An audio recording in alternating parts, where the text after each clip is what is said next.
let me consume all this protein, because it's just going to waste, and it's also going to be very taxing on your heart and all your other organs, plant-based or not. And essentially all protein, as you know, comes from plants. Indeed. Remove the middleman, and you're going to have the best experience of a life for sure. At the beginning of my journey, all I wanted to do was get physically healthy. I never expected any other benefits. I wanted to lose a little bit of weight and normalize my blood pressure. And the thing I didn't account for was the spiritual healing that I got from shifting my diet. Do you remember your first thoughts on the first night in prison? Yeah, I do actually. I had a moment where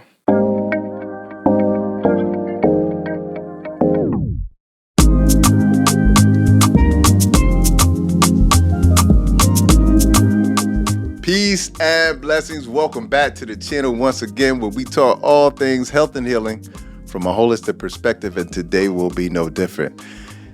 I'm always trying to have conversations that are going to shift people. That's the whole purpose of Heal My People TV. You know, I don't want to have the conversations that everybody is having, because the conversations that everybody is having aren't leading to solutions, and they're not changing and shifting how people think.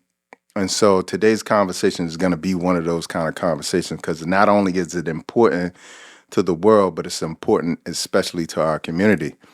Today's guest, I've been going back and forth with this brother, connected with him for the last 3 or 4 years, and we finally connected, and I'm so glad we did today. He is a social entrepreneur and activist. He's a vegan bodybuilder, brother, uncle, friend, son. He's been featured on NPR News, ABC News, Men's Muscle and Fitness Magazine, Esquire, Thrive Magazine, Origin Magazine, and PETA.com. He's all over the place. My guest today is Dominick Thompson. Welcome, brother.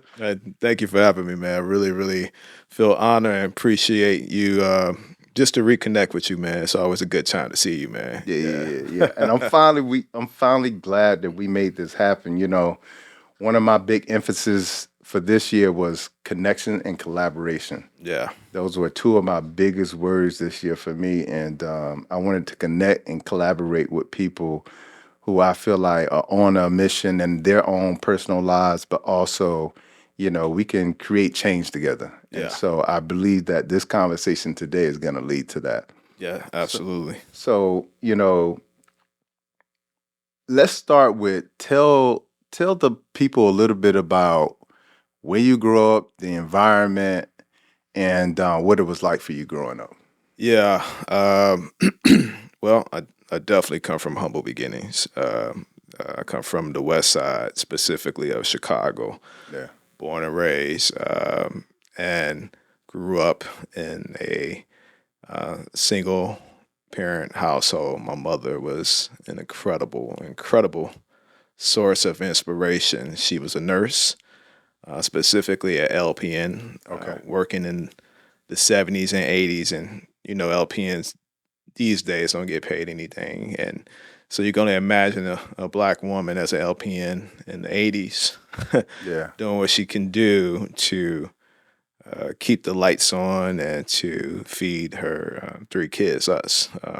You got brothers, sisters? 2 older sisters. Okay. I was the only boy, and no influence of another parent. It was just strictly us 4.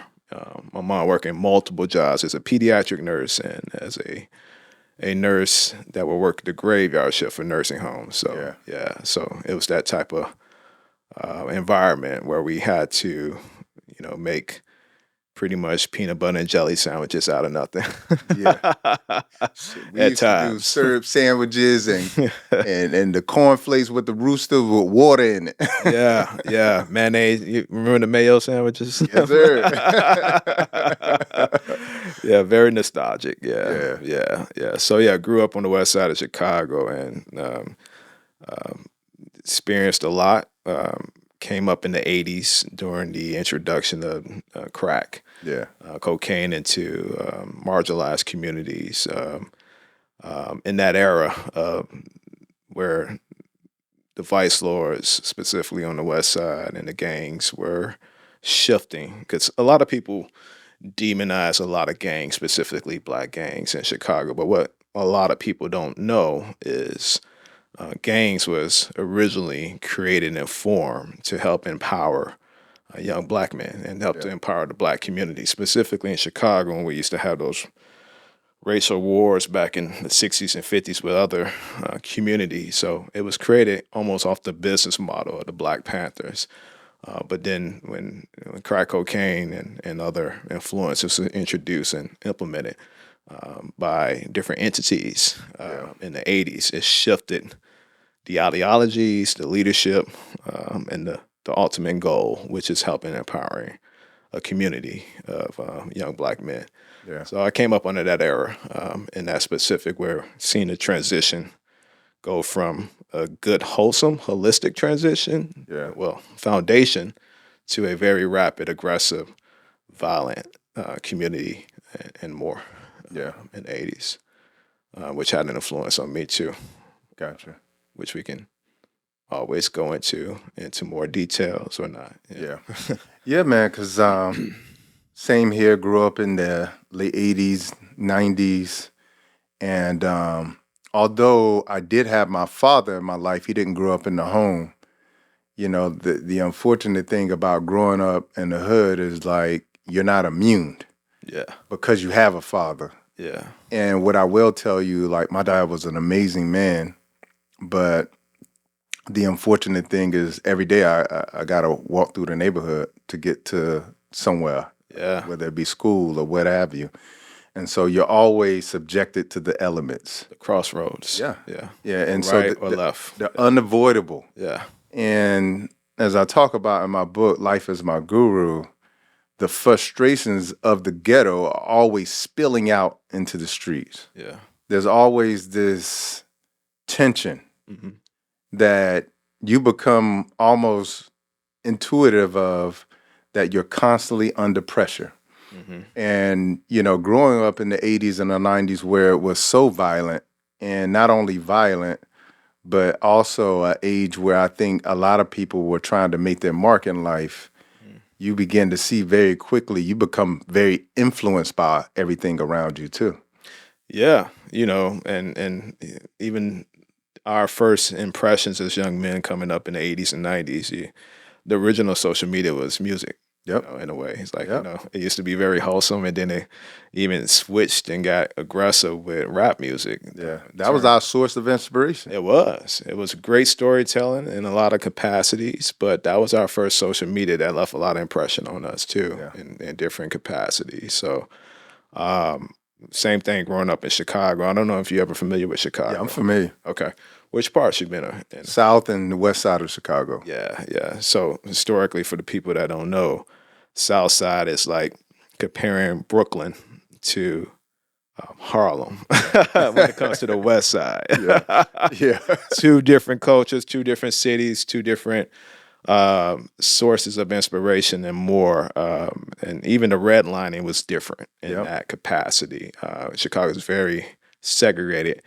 And growing up in those 90s led me, like you said, to have these different crossroads, like we talked about, go left or go right. You had a positive role model, it sounds like you had in your life in one capacity, and then you had an influence over here in a different capacity. Yep. And like you, like I seen my first murder at the age of 5, seeing a man brains blown out in front of me because he decided to hit a group of young teenagers. It was a hit and run, drunk, since he was a drunk driver. And again, the foundation of gangs back then was to protect. And it happened in real time where the gang, specifically these vice lords, just rang out and shot him there for trying to get away from that crime where he hit a 12-year-old girl, 12-year-old girl that was, fortunate enough to be impacted by his car. Yeah. So that was my first experience with violence, and definitely wasn't my last experience with violence at all. Yeah. And the other thing is, you know, you look out, you know, looking out of my project windows, you see all of these different like characters. It's like a play. Yeah, it like is. going on every day. And I always tell people like the best movie ever is Living in the Hood.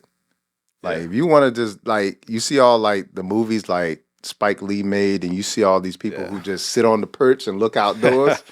They're looking Yeah. outdoors because there's always something happening. It's a Always something movie going happening. on all the time, and there's different Always. characters. So many moving characters, so many complexities Yep. too, as well. From the wino on the corner to to the corner boys and the hustlers, and more to Myrtle that's on another porch, Yep. somebody's grandmother, auntie, keeping tabs Yep. on what's happening. So you're right. It's a movie. It's a movie. pretty interesting movie. I think, in fact, Nas was one of the great. He did a song called "My Project Window," I Yep. believe. You did. Really great description of what he was describing in terms of what we're talking about too. Such as A window means something totally different in the hood. it totally does. Like most of my friends, because we live in the bottom level, most of my friends didn't come to the door. They just came to my window and or come out the window, go through the window. So like, yeah, it was different, but it was literally like a movie. And the one movie that I that really sort of inspired me lately was, have you seen the movie They Cloned Tyrone? I seen half of it. Okay, I didn't get all the way to the back of it because I did, full transparency, watch it very late at night Gotcha. and fell asleep on. But it was good. Yeah. It looked good, and I had to still finish it up. Yeah, so, you got to finish yeah, it for it yeah, to mean anything. But yeah, in the movie, they're projecting these stereotypical archetypes yeah. of the black female and the black male in the movie. And if you've seen it or you haven't seen it already, Yeah. I'm gonna bust it all up for you. Sure. But you got Fontaine, the drug dealer. Yep. You got Slick, the pimp, Yep. and then you got Yo-Yo, the prostitute. Yeah. So those are the three primary archetypes in the movie. And in the beginning, it looks like this typical hood movie, but then you see this trio, the pimp, the drug dealer, and the prostitute. They discover this nefarious plot of the system trying to perpetuate these stereotypes in the neighborhood through cloning these different people. So every time you see a pimp go down, another one grows out of the ground like a plant. Yeah. You know, every time you see a drug dealer get killed, another drug dealer pops up the next day. Yeah. Same thing with the prostitute, same thing with every different archetype that you're seeing in the media, that you see in the hood. Yeah. And what I loved about it is that you seeing the system not only perpetuate these stereotypes, but you're seeing it as a form of control to keep these stereotypes in place, and also as a form of like forced assimilation. Yeah. So, Absolutely. what I noticed was, like, in my experience, what I saw all the time was, especially after I went through what I went through, like I was telling you earlier, when I was 12, I watched my best friend kill another friend with a bat. And then I had another friend who committed a double homicide. He went to prison. I had my best friend and cousin get killed in they stole a car. And so by the time I'm 12, 13 years old and experienced all of this, nobody's asking, like, does this kid need therapy? Nobody's asking, why is he acting out the way he does? Yeah. Nobody's asking these questions. And then what happens is, as a result of going through all of those things, I act out and I become one of those stereotypes. Sure. Statistic. Yeah. Yeah, I become a statistic because essentially what I'm trying to do is act out the hurt that I can't actually show. Yeah. Because if you show hurt in the hood, you show any kind of Weakness. then it's going to be pounced upon. Absolutely. That's at least the perception that I had. Yeah. So as a result of that, I become one of the parts in the movie. Yeah. And I become a puppet, and I become part of the self-destruction for a very small period of my life in my community. End up having a son when I was 15. Everything you can imagine a kid shouldn't do, Yeah. I got involved in. And I want you to talk a little bit about what it's like to grow up in an environment of violence, poverty, and unhealthy social norms, And then the social pressure, as I mentioned before, like I can't even smile. Like, and to be honest with you, I was the kind of kid like I love being by myself. I love running off into like some woods somewhere, collecting some rocks, some whatever. I was that kind of kid. But because of the social pressures of saying I can't be that kid, because if I'm that kid, that's when I get attacked. Mm. What is it like to be thrown into one of these clone archetypes without even knowing it? It's funny because you do feel like it's it's it's an experience, and you can probably agree with me where, in hindsight, now that we have separated ourselves from that timeline, and we are very different men and human beings than we were previously. Um, what we were doing and participating in, for good or worse, was just the norm. Yeah. Like we didn't feel. I didn't feel poor. You didn't feel poor. We didn't feel like we was violent, man. We felt like this is just the law of the land, right? The this is law. this is the jungle, Yeah. and only the fittest survive, in that capacity. So it was definitely something. It took me to go to federal prison to really sit down with myself. We all live in a world where people think they know themselves. And in my experience, the true people that really, really do know themselves from inside to out to head to toe are people serving long time prison sentences in institutions, or soldiers at war, where you have the time to be removed from a very busy, distracted society that's pushing different propaganda and agendas all over the place. Yeah. And you have a chance to really do a deep dive to who you are, what triggers you, and more. And it was not until I went into prison until I was able to really process my prior years as a young man and realize some of the things I was doing, that's not normal. That's not healthy. That's not okay.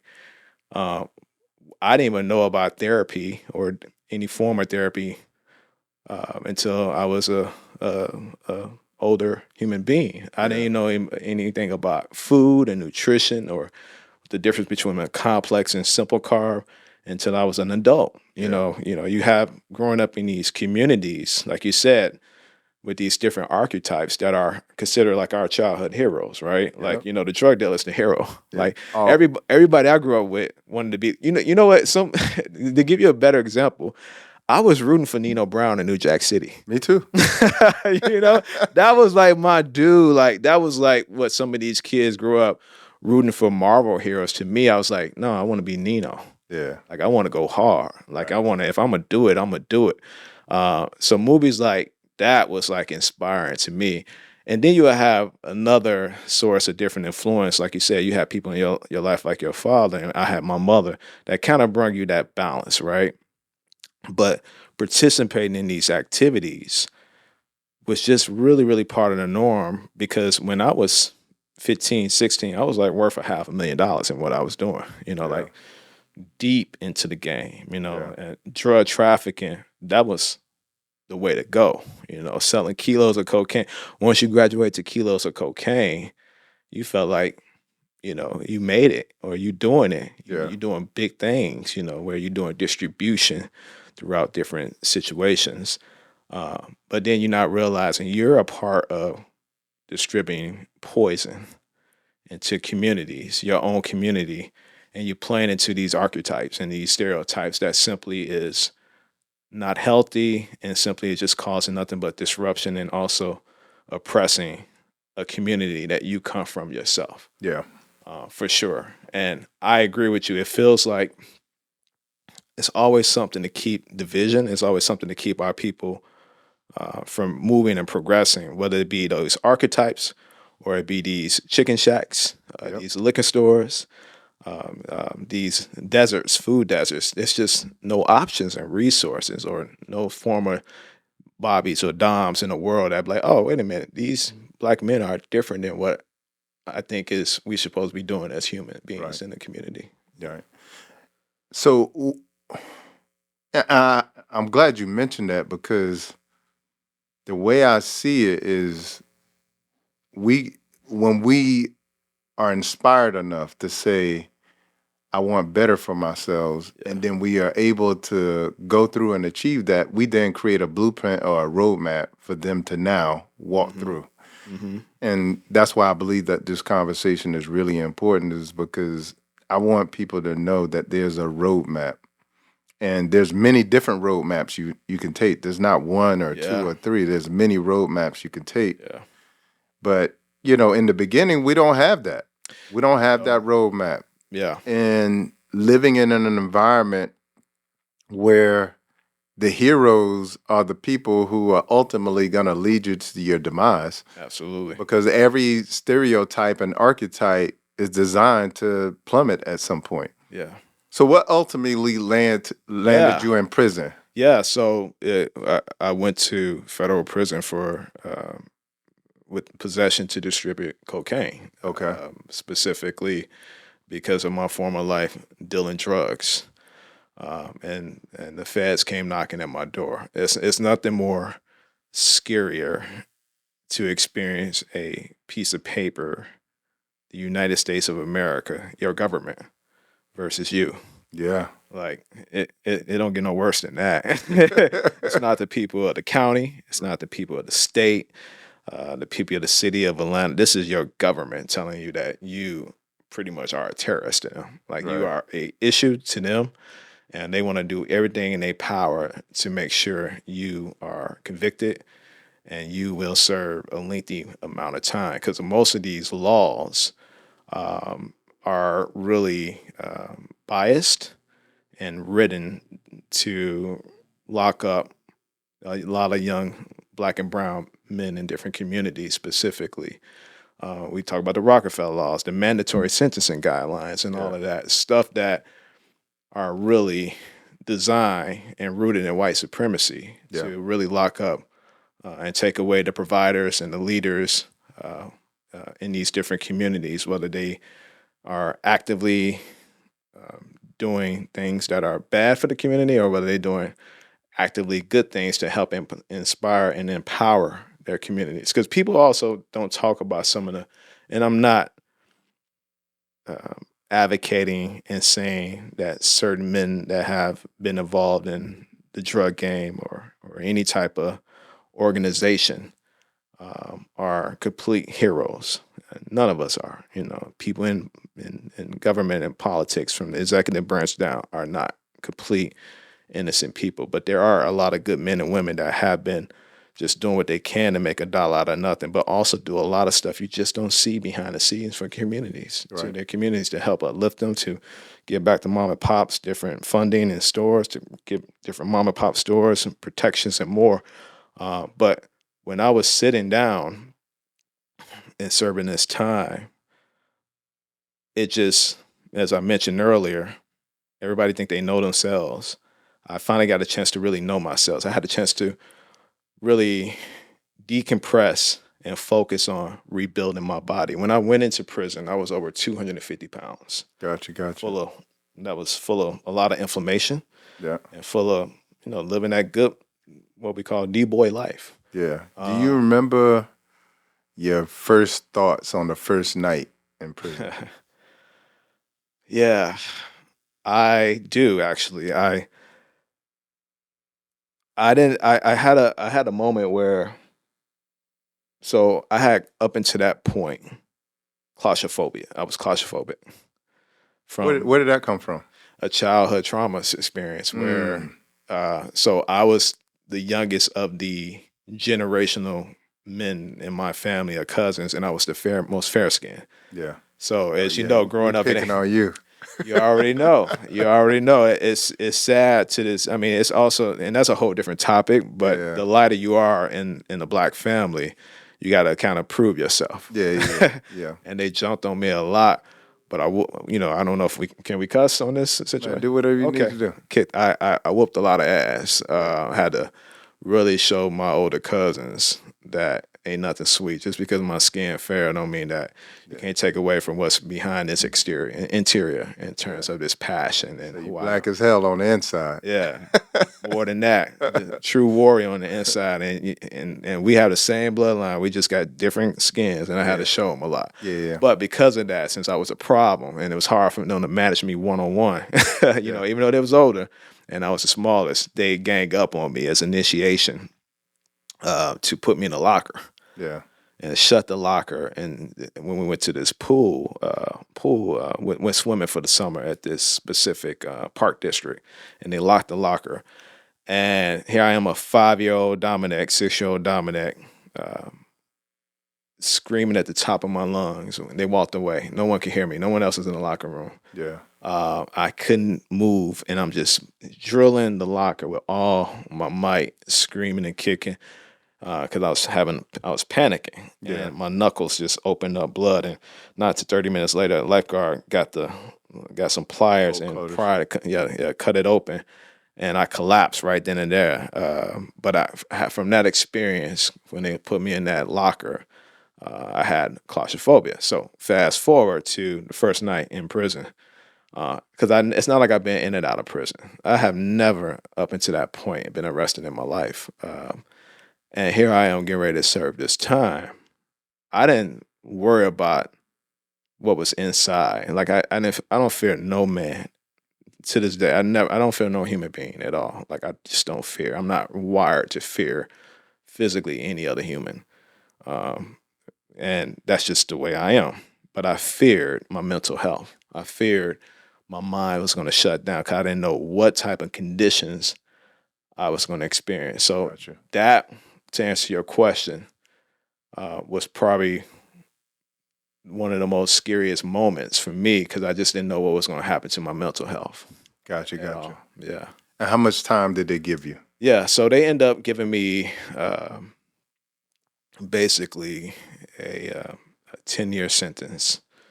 5 years of hard and 5 years of house arrest. And I ended up doing a few years and got 2 years off of my hard sentence, and I came home because I was eligible for what was called a drug program. Yeah. And then I came home and served another 2 years on house arrest, and then got the rest of that reduced from 3 years because I became a role model citizen. And my lawyer, we went back in front of the judge and paid all the restitution and was done with the feds after that. So I spent all my 20s dealing with the judicial system. Gotcha. And getting back up on my feet. Yeah. Gotcha. So when in the midst of this do you sort of make the decision, I'm going to change my diet, go away from meat products, that sort of thing? It was in prison. And I remember like it was yesterday. I was, again, going back to your question about the fear. I had a moment in my cell and I got on my knees. And I'm spiritual, I'm not religious, but I got on my knees in a prayer position to speak to the Most High and to ask for strength and guidance and I'm getting ready to face. I have no idea if I had to face some upcoming fights because in certain prisons and certain communities, it could be considered gladiator school by gang affiliation or not. Good thing is feds is usually be more chill, but still you have your moments. Yeah. But it was then that I had this moment when I was praying that first week where this childhood memory I was just trying to find the reason why I'm there, right? I was just trying to search for answers. Yeah. And everything, pointed to this childhood memory from this prayer. I was receiving messaging from praying to when I was 8 years old. My mother, she could only afford at that time to feed us things like pork chops and chicken wings. And I was always a picky eater. And because when, like most children, when you see flesh attached to the anatomy of the bone structure, you kind of like question it.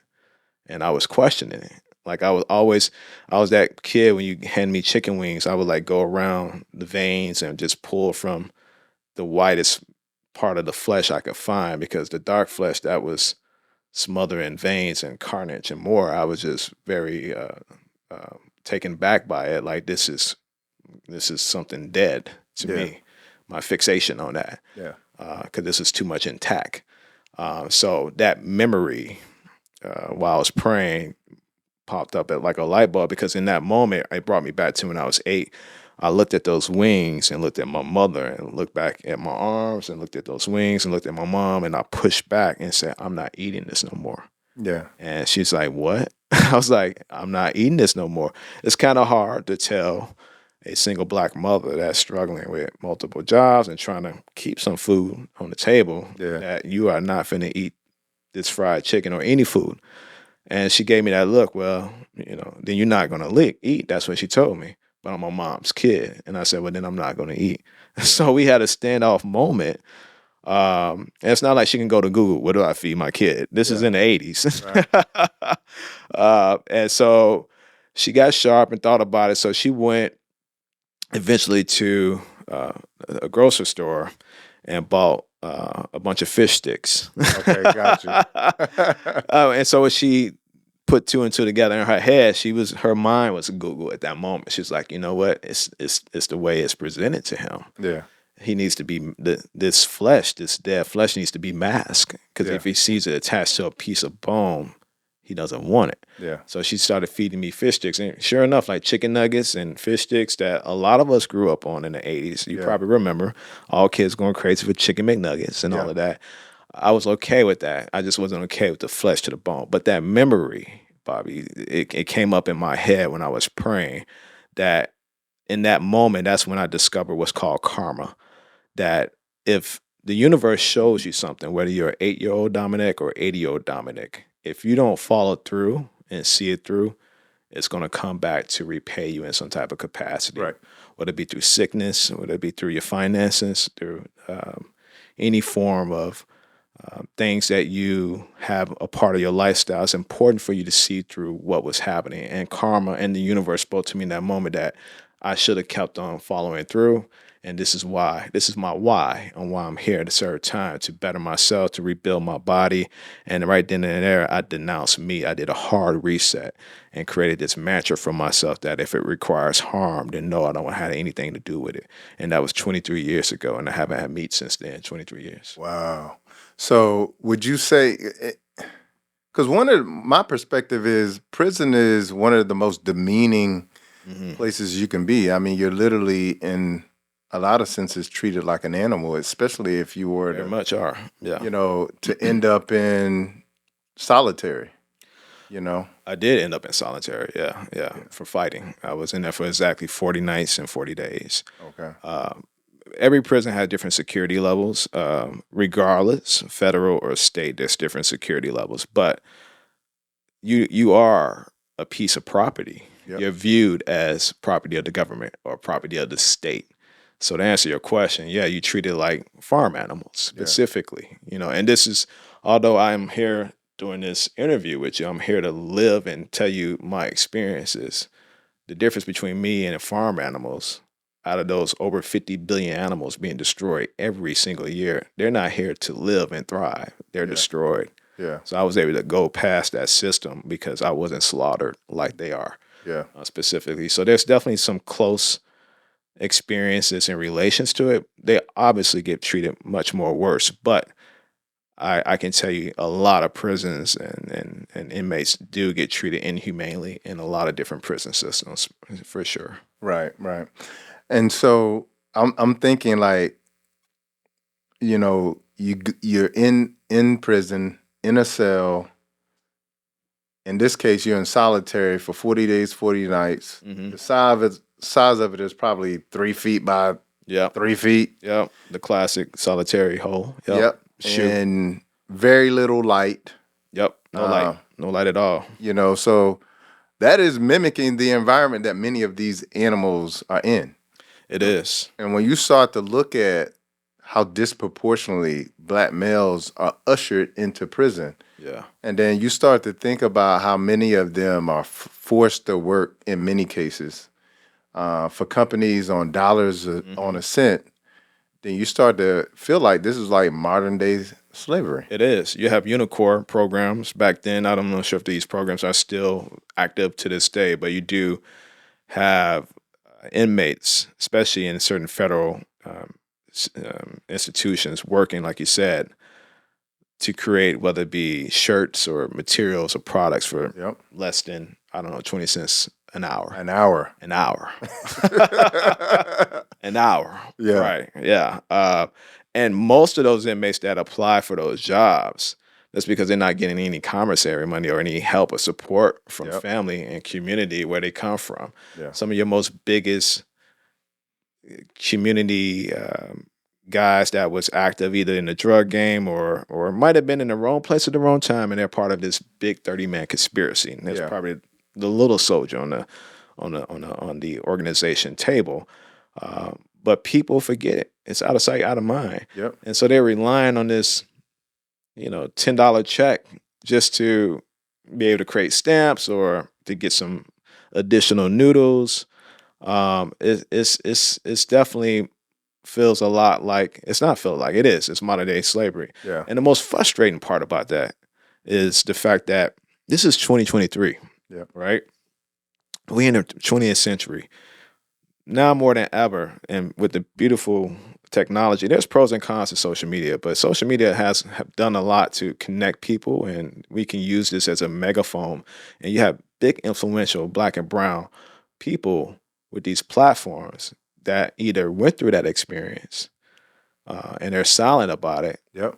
Or have someone that's a loved one, a family member, and they're still silent about it, or even a lawmaker. From even the most highest office to when we had formerly our president, that was the first Black president, have a chance to really show people and really do something about this. Right. And nothing has been done about this at all. And that's the most frustrating part, because we have the resources, we have the people, we have the community, and we have now the intellect to really bring home and really dismantle these prison systems rooted in white supremacy and also built on the foundation of capitalism. Yep. And so would you say, because, when you look on your platform, you have a love and a compassion for animals. Mm-hmm. Would you say, is that where your love and compassion for animals was born out of? Because I see people for instance, like Mike Tyson. Yeah. He had this love and compassion for pigeons. Yeah. And that grew out of, his being ostracized, feeling ostracized from the community, but also finding a space to love something. I think similar to Mike Tyson, so I was, what people don't know about me, been a great fighter. I was a great street fighter because I had to fend for myself, because people thought every light-skinned individual, specifically young light-skinned men, were weak. Yeah. Or pretty boys. Yeah. So, like I told you earlier, I had a lot of ass whooping to do, and had pretty much 1 or 2 L's in my column, in terms of losing fights.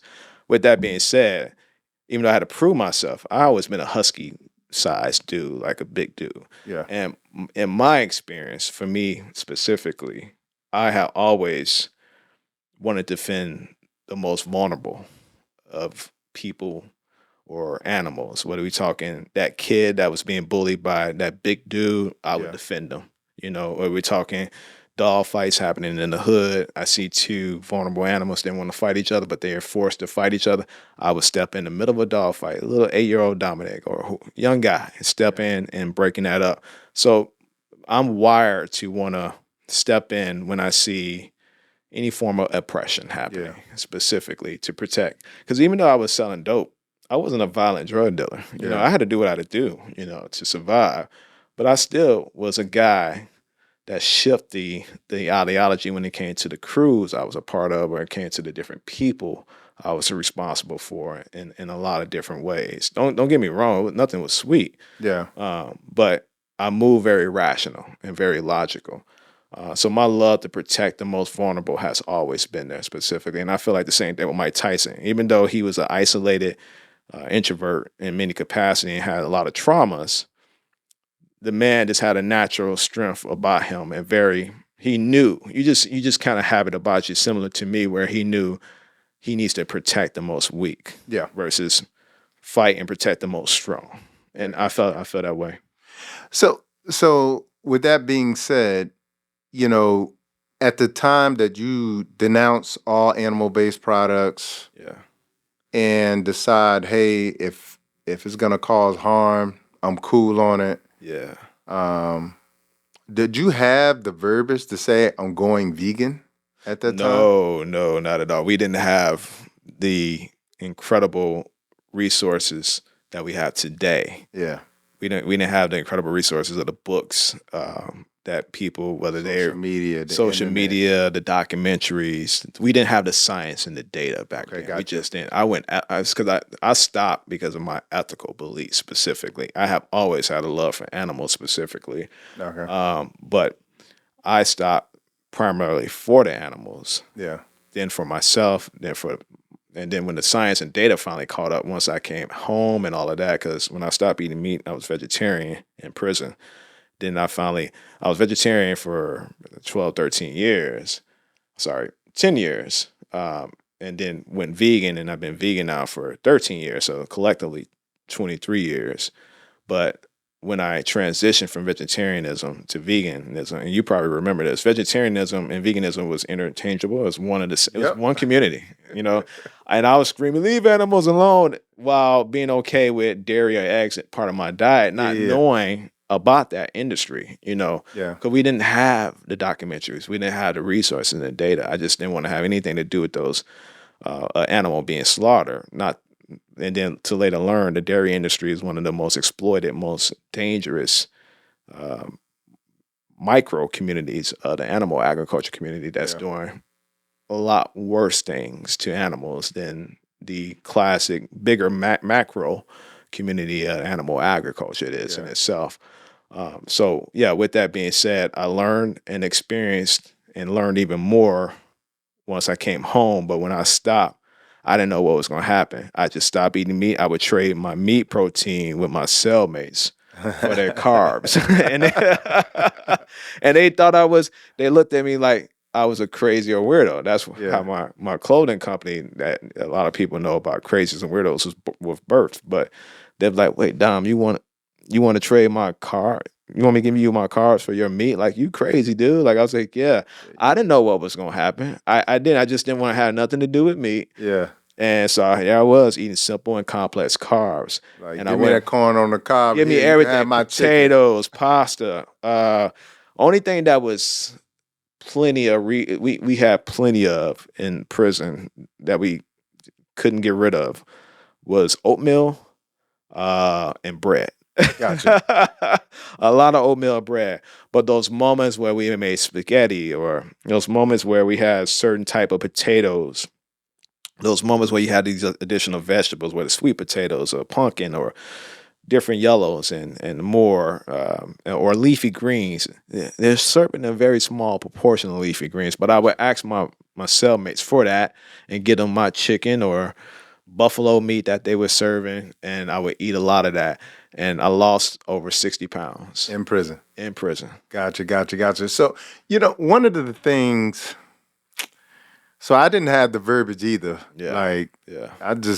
I'm not eating meat Yeah. because I'm unhealthy and I'm overweight and I got high blood pressure. I didn't know vegan. I knew very little about vegetarian. I knew of the word, but I just wasn't familiar with it. Yeah. And so it was purely a health journey for me. But one of the things I've taken an issue with in the vegan community is quite often what happens is it has created a lot of separation. Mm-hmm. And I do believe that we would be stronger if the vegetarian and vegan community came together, didn't judge each other, and we can push this further quicker. But when I first started this journey and people were calling me vegan, I was like, all right, cool. Yeah, I'm vegan. Yeah. And then what I noticed is that sometimes what I felt was the compassion wasn't extended to human beings. It was always extended to animals, but sometimes in the community at large, it wasn't always extended to human beings. Yeah. And so I think during the time when I first got back here, I moved back here from Japan. That was during the time where you saw a lot of black men getting shot in the streets. Mm-hmm. And so when I came back here, wrote the book, and I'm reaching out to different vegan influencers, predominantly white. Sure. I couldn't get any of them to say, hey, let's come together so we can start talking around these issues around how now we need to focus on extending that compassion to human beings. Absolutely. Have you sort of seen, that issue as well too in the Absolutely. community? Yeah, when I was first introduced to this community, like I said, I knew nothing of this community, but I was approached Yeah. to be a part of these initiatives because my platform started growing. And this was before we had influencers, before there was an Yeah. influencer. I was like one of the early public figures where my platform organically took off because at that time, 10 years ago, when social media, specifically Instagram, was birthed, a friend of mine's who was a music producer, like, you need to get on this thing called social media. It's Instagram. I'm like, social what? Insta what? Yeah. He was like, you have a story to tell and just communicate this to the world. And this is the future. So following his advice, I created this platform and Instagram just to educate people about the pros and cons and what I have experienced being a male of color, being a vegan. Because back then, the stereotypical male vegan was two types, both white men, either a middle-aged ultra endurance runner, like, let's say, a Rich Roll, per se, or some younger Australian vegan guy, white, doing psychedelics in Bali and having orgies. Yeah. And I was neither. I was a man of color. I had size. I had a background. I was a straight shooter. I was not some hippie looking dude. And I told you how I felt. Even to this day, I tell you how I feel. Yeah. And so I was approached to be a part of these articles or these initiatives by these nonprofits, for profits. And my first speaking engagement was at NYU, speaking about to a class of environmental majors and in studying humanities. But to your point, there was so many people was like for the animals, but didn't care about for the humans. Yeah. At all. And they didn't have that connection to intersectionalism. Like, you can look to this day, it's still in many capacities like that. Yeah, for sure. Here we are talking on today where there's a huge conflict happening right now in the Middle East. But there's so many people tone deaf, still posting about their love for animals, but not caring about these humans being slaughtered. Right?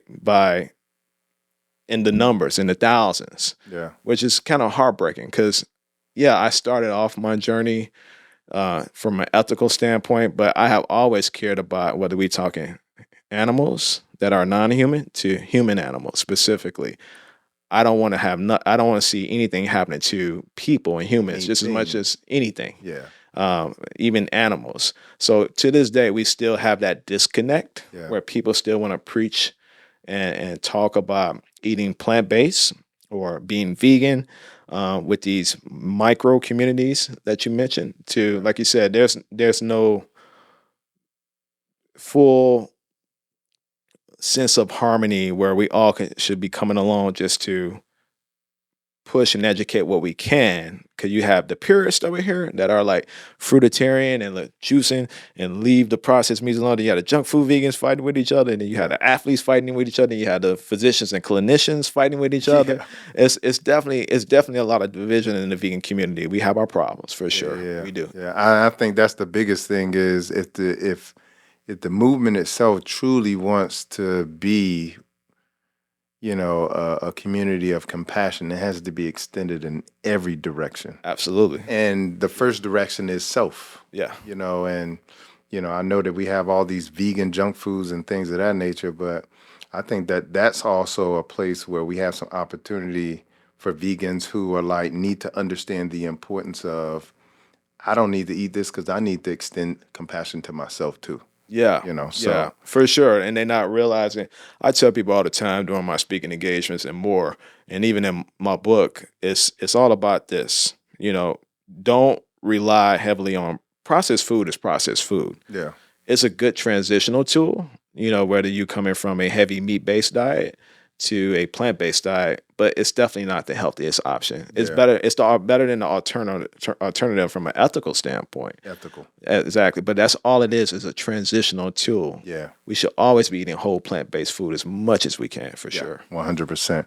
You know, one of my favorite African proverbs is, if there's no enemy within, there cannot be any enemy without. I like And I love it because, you know, I feel like at the beginning of my journey, all I wanted to do was get physically healthy. that. I never expected any other benefits. I wanted to lose a little bit of weight and normalize my blood pressure.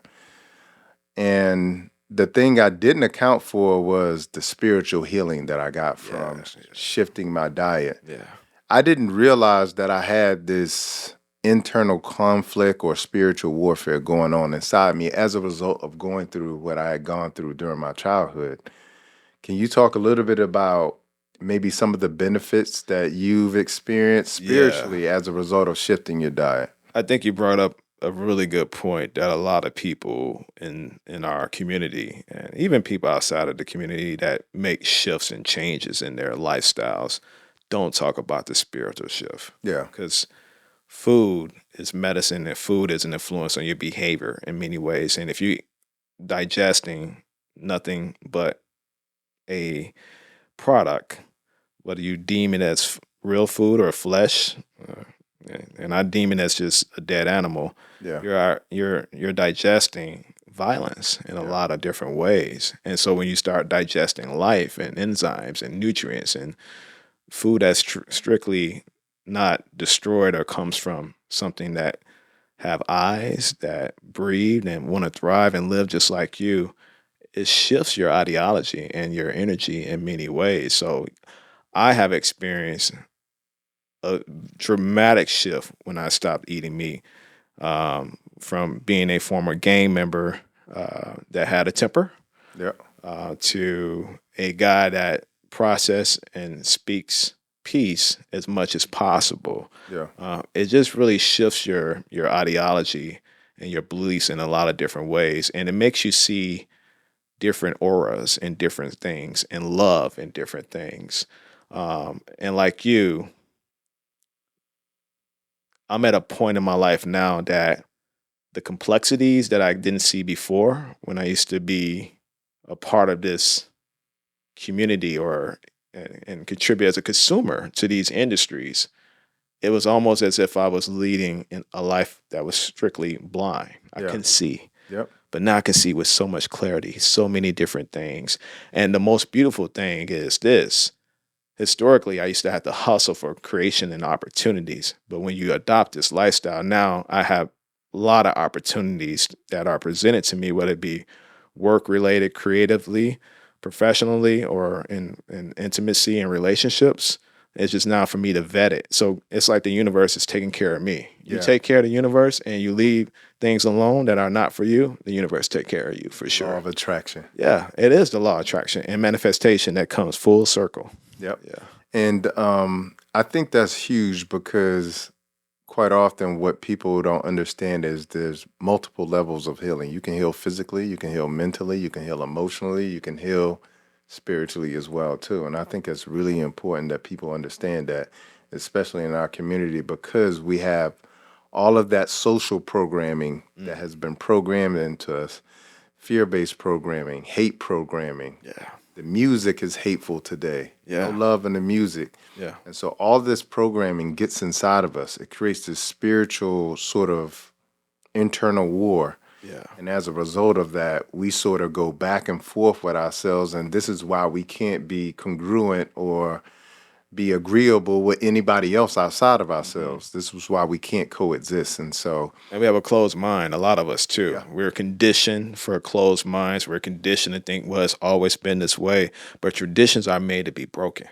And the more and more people realize that traditions is what's got us in trouble, the better we can be and progress as a human race, for sure. Indeed. Now, one of the things I got to talk about before we get out of here is the protein myth. I get this. You still get it? All the time, bro. Every time I'm at the gym, maybe I got on, like when I got on today, or I got Yeah. one of my shirts on that says plants only, Sure. whatever it may be. Yeah. And then somebody sees me working out and they like, so wait, you don't eat any meat? Yeah. And I'm like, nope. And they was like, well, where you get your protein from, bro? Yeah. Yeah. And Yeah. so I want to unpack this a little bit because here's the thing that people don't think about. You know, they got this perception that anybody who doesn't eat meat is going to be scrawny and weak. And Yeah. they always say, if you don't eat meat, take creatine and drink protein shakes, you are not a man. Yeah. And so the big myth buster in that is this. First of all, it's you. Appreciate it. But second of all, it's the fact that every time you walk around these prisons, or I have friends who came home from prison, Mm-hmm. they look like they just got out. It's a whole saying. Yeah. You know, they look ripped. Yeah. But there's no creatine supplements in prison. There's no vegan protein shakes. You don't get extra meat when you want it. Not at all. But they come out jacked. So where's the protein shakes in prison, bro? Like, help me out. None. There's absolutely none. At least when I was serving time, at all, we didn't have. I remember it was yesterday, Bobby, when we would sit in our bunks and in our cells, and we would work out. We would do 3 a days. Yeah. Like we had what's called a car, right? Where you had 3 to 4 guys in what you had an imaginary car. Yeah. But it was efficient for the workout. So soon I get down on the bench, I got a guy that spotted me and 2 guys were racking away from my weight and vice versa. I get up, it's like a clockwork. It's like an assembly line, but it's called a car. That's your car you eat with, and that's your car you train with and work out with. And it's not always easy to get into a car that everybody's going to get along with. And it's not easy to find a car because you might be new to the system and nobody knows you unless they know you through a gang affiliation or not. But when you find your car, you finally find your tribe. But basically, it's your tribe. Yeah, you might be a Prius, you might be a Ford Raptor. You might be a Prius, you might be a Range Rover. You know, whatever the case may be. But it's once you in that car, it's one of the most beautiful experiences, especially amongst Black men, to see you being efficient. Even though y'all have different backgrounds, my car consisted of a guy from New York, another guy from Indiana, and another guy from Milwaukee, and I'm from Chicago. We from different regions. Yeah. But we got it in, heavy lifting and more. But yeah, no supplements there, nothing but oatmeal, nothing but carbs on carbs on carbs. And I was benching over 400 like it was nothing. To this day, like I'm still a very strong guy. But back then, here I am, benching over 400, squatting over 500, deadlifting easy over 500, like it was nothing. I'm still at 44 years old, a very strong guy. I know I don't look my age, but at 44 years old, I can move a lot of heavy weight. And the good news is, in this day and age, historically, I used to get that protein question a lot. Where do you get your protein? I don't get it as much, it just shows me that we're finally evolving as human beings and progressing and using our intellect, our true dynamic brain power to either look it up ourselves or really understand that the fact that biologically speaking, everything that we consume, whether it be the most processed food, the cereal, to the most holistic leafy green of a plant, is a form of protein in itself because it's matter in itself. If it's consumable, it's protein. And also, too, another thing, and I try to bring this up all the time to people, the supplemental industry is not regulated. So historically, we have been lied to thinking that we need to have 1 to 2 grams of protein per body weight specifically to be this big guy or this strong woman specifically. But what people fail to tell you, RDs will tell you this and scientists will tell you this, there's only so much protein you can process in one sitting. The rest is going out your ass. Right. It really is. I only get up to 50 grams sometimes a day of protein, sometimes less than that. And I still got size on me. Yeah. So you really want to drill in and focus on the nutrients in itself versus just the protein. Let me consume all this protein because it's just going to waste. And it's also going to be very taxing on your heart and all your other organs, plant-based or not. And essentially all protein, as you know, comes from plants. Indeed. Remove the middleman, and you're going to have the best experience of a life for sure. What I tell people is if when you look out at the world and look at the strongest animals in the world, Hmm. a ox, a gorilla, Elephants. elephants, a rhino, Yep. none of them eat meat. Big boys. And then when you think about the primary meats that people eat, Yeah. cow, pig, Hmm. chickens, they don't eat meat either. Yeah. So if they don't need meat to make their muscle or to create themselves, then why do you need to eat meat to You actually don't. create muscle as well too? You don't. And you don't even have the physical attributes to kill these animals or to consume it. You know, Yeah. it takes up to 72 hours for flesh to go out of your digestive tract. That Yeah. should tell you a lot right there. Yeah. Yeah. I want to give a few statistics before we get out of here, because I think I want to leave people with something before we get out of here. One out of every 3 black boys born today can expect to go to prison in their lifetime. Mm. Okay, and it's 1 out of 6 for Latinos. 68% of those who serve time in prison will end up back in prison in 3 years. Hmm. Over the last 3 decades, the United States population, prison population specifically, has exploded from 300,000 to now 2 million, okay? Which is like a small country. Hmm. What was your mindset leaving prison? And I think that's really important because, as I said before, 68% of people who go to prison end up right back there. What was your mind state in leaving prison? They would never see me again. Gotcha. Ever. I got, not that I felt like I was better than prison or that environment. It was just, you cannot evolve and truly be the best human being you can be in these conditions. Right. You can do what you can. You can get all the self-help books you can. You can ask your people to send you all the great books from nutrition and laws of powers and more. You can really empower yourself in there, but there's only so much you can do. Yeah. Prison is not a place for any human being to really thrive and be the best that they can be. And I made myself a promise. I would never cut corners again. They would never see me again. And I stayed my ass out of prison now for 23 years, and they'll never see me again. So, Congratulations. yeah. So tell the people some of the great things that you're working on now that you've created, Yeah.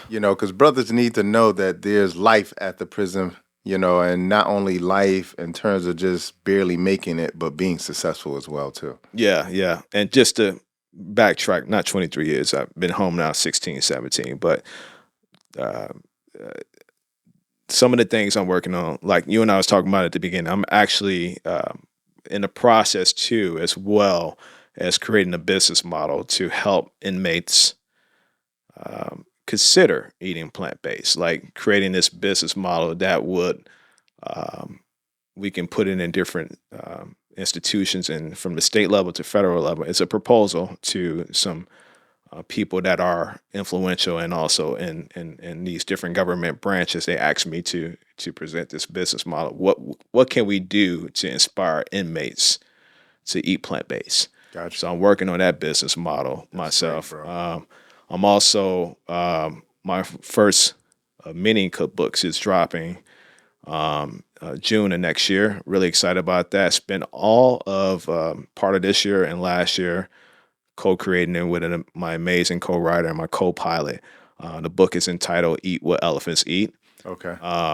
and it's a hybrid of it, a first of its kind, where we give you my origin story and also give you a lot of history on plant-based protein. You have over 60 to 70 different recipes specifically involved in it, but we even go down that ladder to even educate you about marginalized communities and communities I come from. So it's a hybrid. It's a great guide in the book that's coming out on Simon & Schuster. I'm really excited Congratulations, about that. brother. Appreciate that. And we're in the process of wrapping up this movie deal where we will highlight some of what we talked about on this show.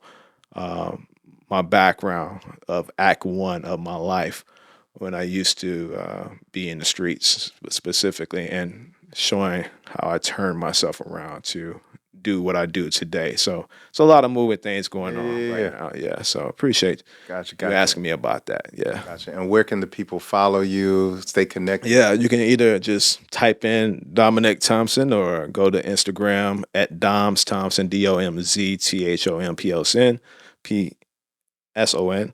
And if you want to learn more about the incredible things that we are doing with my food company, Eat What Elephants Eat, just go directly to eatwhatelephantseat.com because our passion and our mission is to make plant-based food not only affordable, but accessible and inclusive to all communities. Gotcha. And the last question of the day.